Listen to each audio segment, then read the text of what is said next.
सौरज धीरज तेहि रथ चाका, सत्यशील दृढ़ ध्वजा पताका। बल विवेक दम परहित घोरे, क्षमा कृपा समता जुजोरे।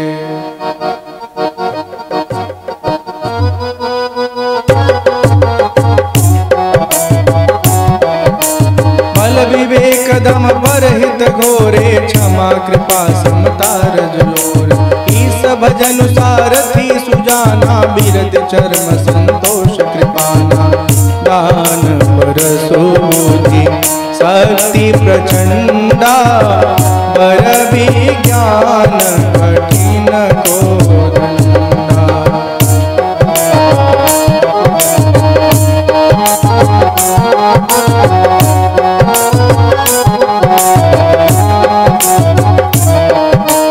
अमल अचल मन तोन समाना, समझम नियम सिली मुख नाना।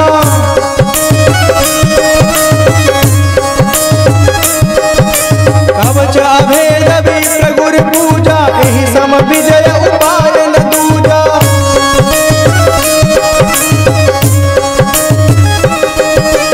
सखा धर्म में हसरत जाके, कीर्तन कहन कतहु रिपुता के। जय सिया राम जय जय सिया राम, जय सिया राम जय जय सिया राम। महाअजय संसार रिपु, महाअजय संसार रिपु, जीत सकै तो वीर। जाके हसरत होई दृढ़, सुनो सखा जय सिया राम जय सिया राम, जय सिया राम जय जय सिया राम। राम राम राम राम राम राम राम, राम राम राम राम राम राम।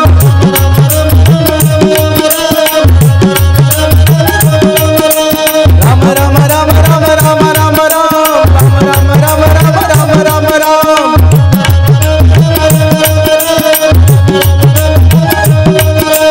राम राम राम राम राम राम राम राम राम राम राम राम। जय सिया राम जय सिया राम, जय सिया राम जय सिया राम, जय जय सिया राम जय जय सिया राम। श्यावर रामचंद्र भगवान की जय। भगवान श्री राम कहते हैं, सौरज धीरज तेहि रथ चाका, सत्यशील दृढ़ ध्वजा पताका। जैसे बाहर रथ होता है ना, उस पर चढ़ करके योद्धा रणभूमि में युद्ध करता है, उसी प्रकार हम सबके भीतर एक रथ होता है। शौर्य धैर्य उसके दो पहिए हैं, सत्यशील सदाचार उसके ध्वजा पताका है। बल विवेक दम परहित घोरे, बल विवेक दम, दम मतलब इंद्रिय निग्रह, और सम मतलब होता है मनोनिग्रह। ये दोनों समझिए बहुत महत्वपूर्ण विषय है। जैसे सबसे पहले जब कोई बात आपको ठीक नहीं लगती है, कोई ऊट पटांग बात करता है, कोई फालतू बात करता है, कोई बदतमीजी करता है, तो क्या मन में आता है? यही आता है, मन करता है पटक के इनके कूटे बढ़िया से, दिमाग खराब कर देंगे। तो पहले मन में आता है, ठीक है। जब मन वाला कंट्रोल टूट जाता है, तब हाथ उठता है और दे दनादन धड़ धड़ धड़ धड़ धमाधम शुरू हो जाता है। तो कोशिश ये होना चाहिए कि मन में ही ये भाव न आए, उसको कहते हैं मनोनिग्रह। हाँ, वो तो शम। अगर मान लीजिए मन में ये भाव आ ही गया, तभी किसी ने जाना नहीं ना, तो कंट्रोल कर लीजिए, हाथ को उछलने कूदने मत दीजिए, कंट्रोल। ये इंद्रिय निग्रह को दम कहते हैं। बल शारीरिक बल, मानसिक बल, विवेक, विवेक उस शक्ति का नाम है जब हमारे पास बहुत सारे ऑप्शन होते हैं, विकल्प होते हैं, हम कोई सही विकल्प चुनते हैं और अपने जीवन को बेहतर बनाते हैं। बल विवेक दम और परोपकार, दूसरे का भला करना, दूसरे का सहायता करना, ये उस रथ के घोड़े हैं। स्थूल रूप से रथ नहीं है, लेकिन इन विशेषताओं से अगर हमारा जीवन भरा हुआ है, हम परोपकारी हैं, हम बलवान हैं, हम विवेकी हैं, हम अपने इंद्रिय पर नियंत्रण करना जानते हैं, तो हमारे ये सब आंतरिक रथ के मजबूत घोड़े हैं। अब एक घोड़े रस्सी से बंधे होते हैं, वो रस्सी क्या है? बल विवेक दम परहित घोरे, क्षमा कृपा समता रज जोरे। क्षमा करना, कृपा करना और समभाव में बने रहना, ये वो रस्सियां हैं जिसके सहारे हमको घोड़े सही जगह ले जाते हैं, हमारा उन पे नियंत्रण होता है। जीवन में कई बार ऐसा होगा कि अपने ही किसी परिचित से, स्वजन से, प्रेमी से बहस हो जाएगी, झगड़ा हो जाएगा, गलतफहमी हो जाएगी, और हमको लगेगा हम काहे क्षमा मांगे, वो क्षमा मांगे, उसको लगेगा हम क्यों मांगे, वो मांगे। बस इसी अभिमान में रिश्ते चौपट हो जाएंगे। अगर कोई अच्छा व्यक्ति है, गलती हो जा रही है, अपनी गलती न भी हो तो भी क्षमा मांगने में कोई बुराई नहीं है। फिलहाल के लिए अपने संबंध बचा लीजिए, बाद में उसको खुद अनुभव होगा कि गलती उसी की थी। हाँ, कई बार आदमी पता चल जाता है हम गलत थे, हमसे गलती हुई थी, लेकिन सामने वाला इतना घाघ होता है ना कि मानने को तैयार नहीं होता है। हम तो एक ही बात कहते हैं कि अगर समझ में आ जाए कि अपनी गलती है तो तुरंत क्षमा मांग लीजिए। क्षमा होना, क्षमावान होना बहुत बहुत उत्तम स्थिति है। कृपा करना, कृपा करना मतलब बिना किसी स्वार्थ के अपने किसी परिचित व्यक्ति या अपरिचित व्यक्ति की सहायता करना। जैसे कोई आपके संपर्क में ऐसा है जिसको किसी चीज की आवश्यकता है, तो निस्वार्थ भाव से उसको सहयोग प्रदान करिए। क्षमा, कृपा, समता, समान भाव रखना, चाहे अपना बेटा है या भाई का बेटा है या दीदी का बेटा है, हाँ, अपना सगा भाई है या चाचा का लड़का वाला चचेरा भाई है, जितना कर सकते हैं प्रेम, जितना सेवा कर सकते हैं, जितना सहयोग कर सकते हैं, सबके लिए समभाव बने रहिए। और इतना ही नहीं, पूरे सृष्टि के लिए समभाव बने रहिए, सबके लिए जो अच्छा कर सकते हैं करिए। हाँ, इस तरह का भाव जब रहता है, क्षमा कृपा समता रज जोरे, ये वो रस्सियां जिसे घोड़े जुते रहते हैं। ईस भजनु सारथी सुजाना, जो ईश्वर का भजन है, उस भजन के प्रभाव से वो भजन जो है ना, ज्ञानी सारथी के समान व्यवहार करता है, हमको सही रास्ते पर ले जाता है।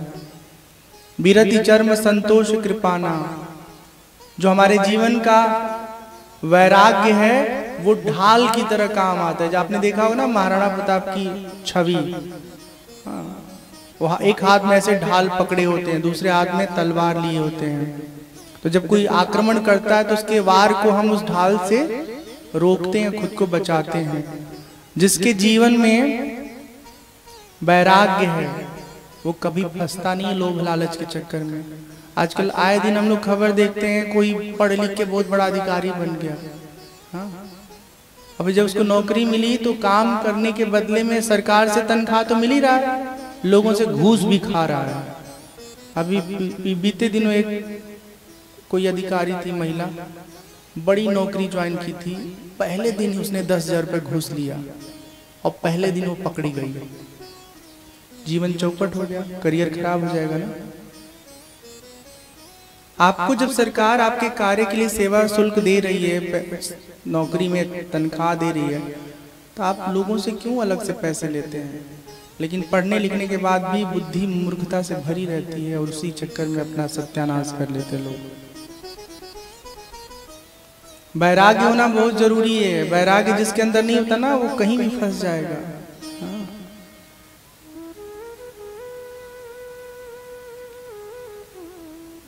विरति चर्म संतोष कृपाना, और संतोष कृपाण के समान है। संतोष मतलब जितना मिला है अपने मेहनत से उसमें खुश रहिए, किसी प्रलोभन में फंस करके अपना जीवन खराब मत करिए। आजकल प्रलोभन कैसे कैसे आते हैं पता है? कैसे बताएं हम? आपको लकी ड्रॉ में मिले हैं 2 लाख रुपए, बस वो लिंक आपके फोन पे गया ना, उसको क्लिक करिए अच्छा, क्लिक कर दिए और पता चला क्या, आधे घंटे के अंदर नहीं, तुरंत ही जितना बैंक में आपके पैसा था सब साफ हो गया। 2 लाख के चक्कर में अपना 10 लाख गवा दिए। ऐसे घटना बहुत सारे हो चुके हैं। हाँ, ठगी इसको कहते हैं। किसी भी तरह के लोभ में, लालच में, प्रलोभन में मत फंसिएगा। कोई कहे आपका दोस्त की लाओ 4 लाख रुपए हमको दे दो, हम तुमको 6 लाख दे देते हैं, मत दीजिएगा। उधार मांगे दे दीजिएगा, 2 का 4 करके दे तो मत दीजिएगा।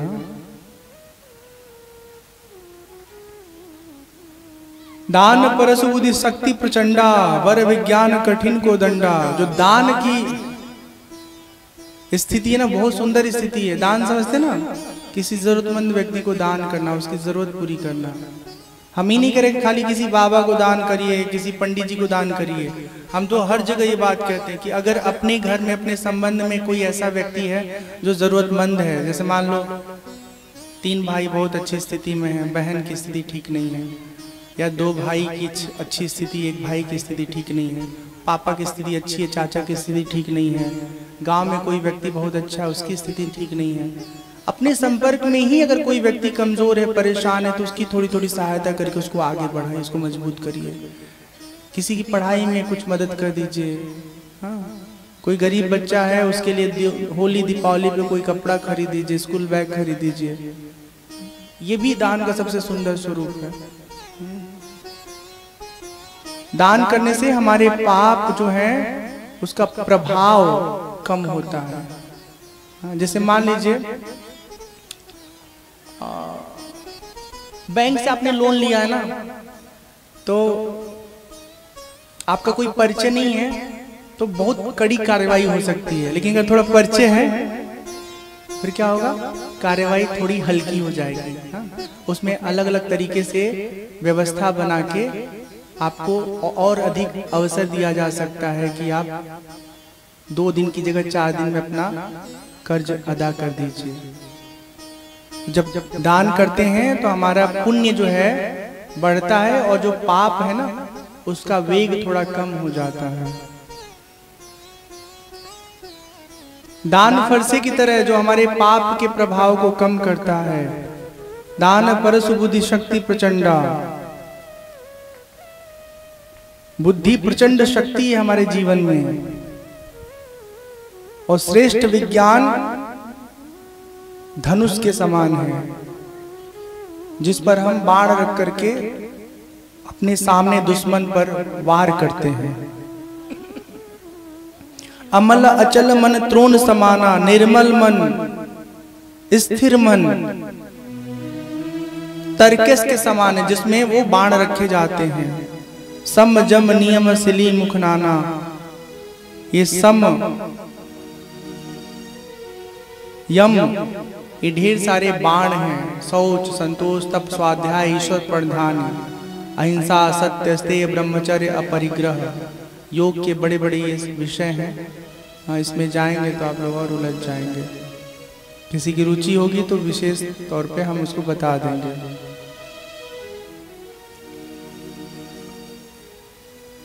अमल अचल मन त्रोण समाना, समजम नियम सिली मुखनाना, कवच अभेद विप्र गुरु पूजा, यही सम विजय उपाय न दूजा।